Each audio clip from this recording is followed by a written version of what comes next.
પ્રવૃત્તિ નંબર 1.9 જોઈશું વિદ્યાર્થી મિત્રો.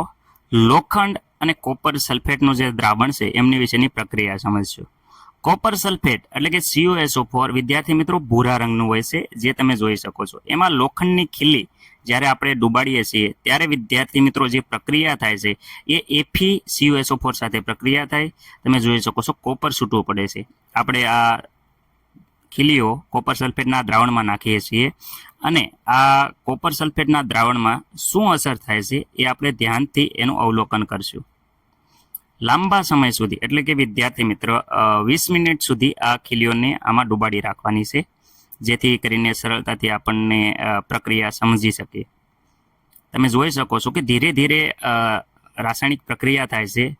જે ભૂરો રંગ હતો એ આસો થતો જાય છે અને કોપર નીચે છૂટું પડતું જાય છે. તમે જોઈ શકો છો કે દ્રાવણમાંનો જે ભૂરો રંગ છે એ ઝાંખો પડતો જાય છે અને લોખંડ છે એ દ્રાવણમાં પ્રક્રિયા કરી અને ખીલી સાથે તમે જોઈશો ખીલી સાથે પ્રક્રિયા થઈ અને કોપર છૂટું પડે છે. આમ વિદ્યાર્થી મિત્રો હવે તમે જોઈ શકો છો કે દ્રાવણનો ભૂરો રંગ છે એકદમ દૂર થઈ ગયેલો છે. એટલે કે વિદ્યાર્થી મિત્રો અહીંયા કોપર છે એ નીચે જમા થઈ ગયું છે.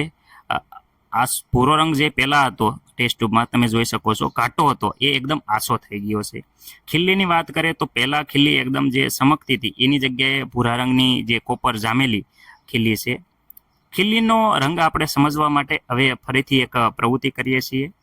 કોપરનું દ્રાવણમાં જ્યારે આપણે ખીલી મૂકીએ છીએ ત્યારે ખીલીનો રંગ તમે જોઈ શકો છો કે રંગ બદલાઈ જાય છે, એટલે કે ઉપર કોપરનો ઢોળ ચડી જાય છે. થોડાક સમય આપણે પડી મૂકીએ તો એમાં ઘાટો કોપરનો જે કથ્થઈ રંગ છે એ આપણી ખીલી ઉપર જોવા મળે છે. ત્યારે વિદ્યાર્થી મિત્રો આપણે આ રીતે જો લાંબા સમય સુધી જો ખીલીને કોપરના દ્રાવણમાં રાખવામાં આવે તો વિદ્યાર્થી મિત્રો એ જોઈ શકો કથ્થઈ રંગની ખીલી થઈ જાય છે. એકદમ પહેલા ચમકતી હતી જે કોપર મિશ્રિત થઈ અને કથ્થઈ રંગની બની જાય છે. આવી રીતે વિદ્યાર્થી મિત્રો કલર દ્રાવણનો કલર પણ જોઈ શકો છો કે પહેલા જે ભૂરા રંગનું હતું એનો આછો ભૂરો રંગ થઈ જાય છે. એટલે દ્રાવણમાં ફેરફાર જોવા મળે છે.